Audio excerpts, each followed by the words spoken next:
আসসালামু আলাইকুম। ওসমান হোমিও মেডিকেটের পক্ষ থেকে সকলকে স্বাগত। আজকে আমরা একটি কমন রোগ তথা মাথা ব্যথা এটা নিয়ে দু চারটি লক্ষণ বলে একটি রোগকে নির্ণয় করার চেষ্টা করব। মাথা ব্যথা কমন একটি রোগ। মাথা ব্যথা করে না বা মাথা ব্যথায় ভোগেনি এমন মানুষ পাওয়া অনেক কষ্টসাধ্য।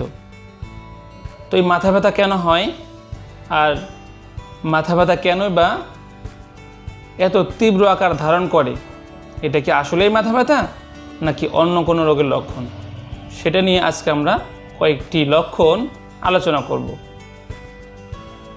এখন আমি যে কয়টি লক্ষণ বলবো, যদি কারো সাথে এগুলো মিলে যায় তাহলে ধরেই নেবেন যে সে মাইগ্রেন নামক একটি রোগে আক্রান্ত। তাহলে আমরা এখন আলোচনা করব